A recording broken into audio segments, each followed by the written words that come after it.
خواتین و حضرات، کرکٹ کی دنیا کا سب سے بڑا میلہ جس کا انتظار پوری دنیا کو رہتا ہے، کل کولمبو کے تاریخی میدان میں سجنے والا ہے۔ 15 فروری 2026 یہ صرف ایک تاریخ نہیں بلکہ کرکٹ کی جنگ کا وہ دن ہے جہاں سانسیں رک جاتی ہیں اور دل کی دھڑکنیں صرف بلے اور گیند کی آواز کے ساتھ دھڑکتی ہیں۔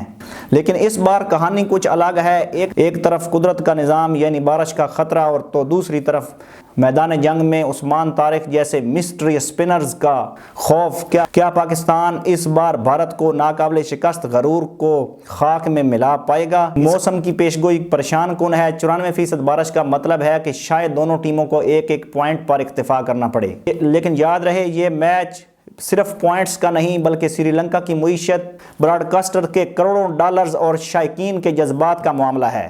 دلچسپ بات یہ ہے کہ یہ میچ سری لنکا صدر کی خاص درخواست پر ممکن ہوا ہے۔ پاکستانی وزیر اعظم شہباز شریف نے اس سفارتی اہمیت کو سمجھتے ہوئے ٹیم کو گرین سگنل دیا، جس نے اس مقابلے کو ایک نئی سیاسی اور سماجی جہت دے دی ہے۔ پورے بھارت میں اس وقت سب سے بڑا موضوع عثمان طارق ہے۔ انڈین میڈیا نے ان کے ایکشن پر سوالات اٹھائے ہوئے ہیں، پروپیگنڈا کیا، لیکن اس سب کے باوجود ان کے منہ بند کر دیے گئے۔ آکاش چوپڑا جیسے ماہرین کا ماننا ہے کہ پاکستان کا سپن اٹیک، جس میں شاداب، نواز، ابرار اور سائم ایوب شامل ہیں، اس وقت دنیا کا سب سے خطرناک اٹیک ہے۔ کیا بھارتی بیٹرز جو عرفان پٹھان کی طرح بلند و بانگ دعوے کر رہے ہیں عثمان طارق کی گھومتی ہوئی گیندوں کا توڑ ڈھونڈ پائیں گے، یا پھر JF-17 کے بعد اب عثمان طارق کا ڈر ان کے اعصاب پر سوار رہے گا؟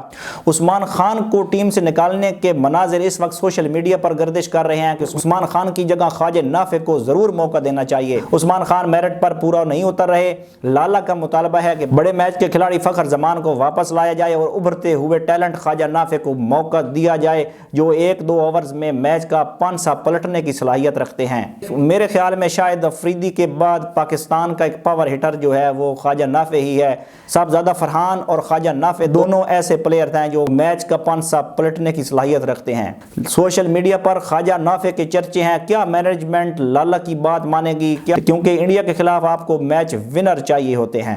دوستو، سب سے پہلے کہ ہم کل کے میچ پر حتمی رائے دیں، ایک بہت اہم بات ہے کہ پاک بھارت میچ میں جذبات کا طوفان فطری ہے، لیکن یاد رکھیے یہ صرف ایک کھیل ہے۔ جیت یا ہار زندگی اور موت کا مسئلہ نہیں ہونی چاہیے۔ ہمیں اس میچ کو انٹرٹینمنٹ کے طور پر دیکھنا چاہیے۔ کھلاڑی میدان میں حریف ضرور ہیں لیکن وہ ایک دوسرے کا احترام کرتے ہیں۔ آپ بھی سوشل میڈیا پر یا اپنے گھروں میں ٹینشن نہ لیں بلکہ کرکٹ کے معیار کا لطف اٹھائیں۔ جیت جس کی بھی ہو، جیت کرکٹ کی ہونی چاہیے۔ اگر پاکستان کی ہمت اور سپن جادو چل گیا تو 15 فروری کی شام سبز ہلالی پرچم کی چھاؤں میں جشن منائے گی۔ بھارت مضبوط ہے لیکن پاکستان اس بار تکبر کا سر نیچا کرنے کے لیے تیار ہے۔ اللہ پاک پاکستان کی ٹیم کو ہمت، یکجہتی اور بہترین کارکردگی عطا فرمائے، ان کے قدم مضبوط رکھے اور ان کے حوصلے بلند رکھے، اور جو بھی نتیجہ ہو اسے عزت اور خیر کے ساتھ قبول کرنے کی توفیق دے۔ اللہ تعالیٰ پاکستان کی ٹیم کو کامیابی عطا فرمائے، آمین۔ آپ کے خیال میں کیا خواجہ نافع کو کھلانا چاہیے؟ کیا عثمان طارق بھارت کی وکٹیں اڑائیں گے؟ کمنٹ سیکشن میں اپنی رائے ضرور دیں۔ کل ملتے ہیں ایک نئی ویڈیو میں، تب تک کے لیے